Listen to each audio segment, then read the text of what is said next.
नमस्कार, सविता व फूड कल्चरमध्ये आपले सगळ्यांचं मनापासून खूप खूप स्वागत। आज आपण बनवणार आहोत खमंग, तोंडाची चव वाढवणारी, त्याचबरोबर 2 महिने टिकणारी कढीपत्त्याची चटणी।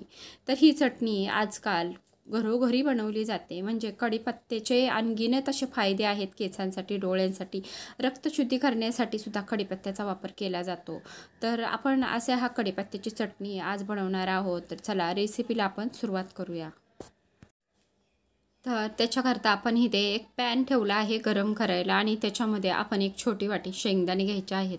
गॅस अगदी मिडियम करायचा, सुरुवातीला पॅन चांगला गरम करायचा, गॅस मिडियम करायचा आणि त्याच्यामध्ये प्रत्येक जिन्नस अगदी व्यवस्थित, कुठेही गॅस न वाढवता व्यवस्थित असं आपल्याला भाजून घ्यायचं आहे। तर बघू शकता शेंगदाणे थोडे थोडे असे फुटू लागले की आपण शेंगदाण्यांना काढून घ्यायचं आहे।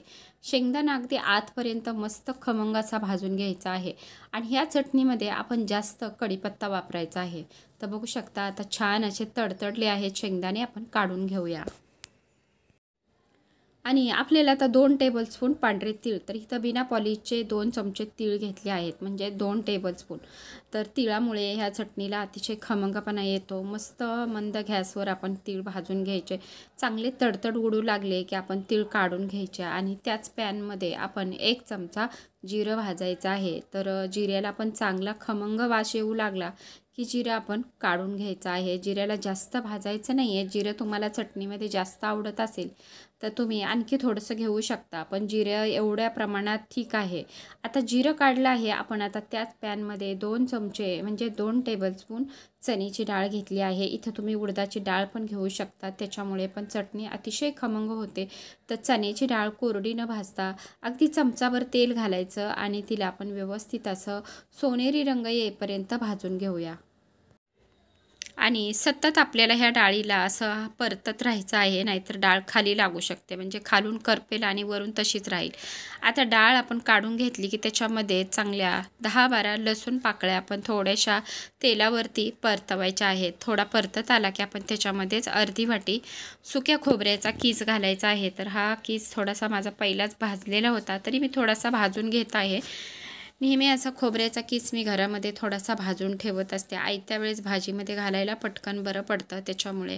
तरी आता आपण थोडासा हा खमंग गुलाबी रंगावरती भाजून घेऊया आणि ह्याला आपण काढून घेऊया।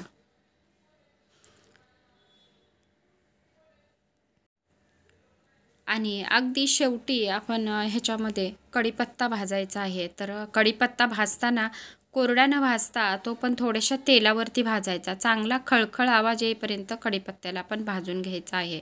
तर कढीपत्ता कोरडा भाजला तर त्याची चव जराशी वेगळी लागते, असा तेलावर भाजलेल्या कढीपत्त्याची चव तशीच्या तशी टिकून राहते। त्याच्यामुळे जो कढीपत्त्याचा ताजा वास आहे तो तसाचा तसा चटणीला राहतो। त्याच्यामुळे अगदी तेलाची एक वगराळी जी आपल्या तेलाच्या किटलीमध्ये असते ती एक वगराळी आपण घालून कढीपत्ता छान असा भाजून घ्यायचा आहे। खळखळ आवाज येईपर्यंत कढीपत्ता भाजला की छान असा चटणी करता तयार होतो।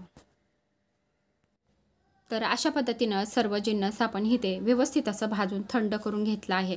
आता मिक्सरच्या भांड्यामध्ये सर्व ह्याला आपण काढून घ्यायचं आहे। त्याच्यामध्ये तुम्ही थोडीशी चिंच घालू शकता, आमचूर पावडर घालू शकता किंवा चाट मसालासुद्धा घालू शकता।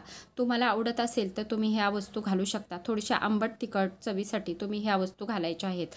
आमच्याकडे दही खातात, त्याच्यामुळे दह्यावर ही चटणी खाल्ली जाते। आता 2 टेबलस्पून आपण ह्याच्यामध्ये घरी बनवलेली लाल मिरची पावडर आणि 1 चमचा मीठ किंवा चवीपुरतं मीठ घालायचं आणि ह्याला दरदर असं वाटून घ्यायचं आहे, म्हणजे मिक्सरला थोडंसं बंद चालू करत फिरवून घ्यायचं आहे।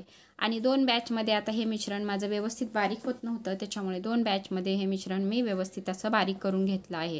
तर अशी ही कढीपत्त्याची बहुगुणी चटणी तुम्ही नक्की बनवून ठेवा, 2 महिने ही चटणी टिकते। तर अशी ही चटणी नक्की करा, नक्कीच तुम्हाला आवडेल। व्हिडिओ कसा वाटला? व्हिडिओ आवडल्यास व्हिडिओला लाईक, शेअर, सबस्क्राईब आणि व्हिडिओ शेवटपर्यंत पाहिल्याबद्दल धन्यवाद।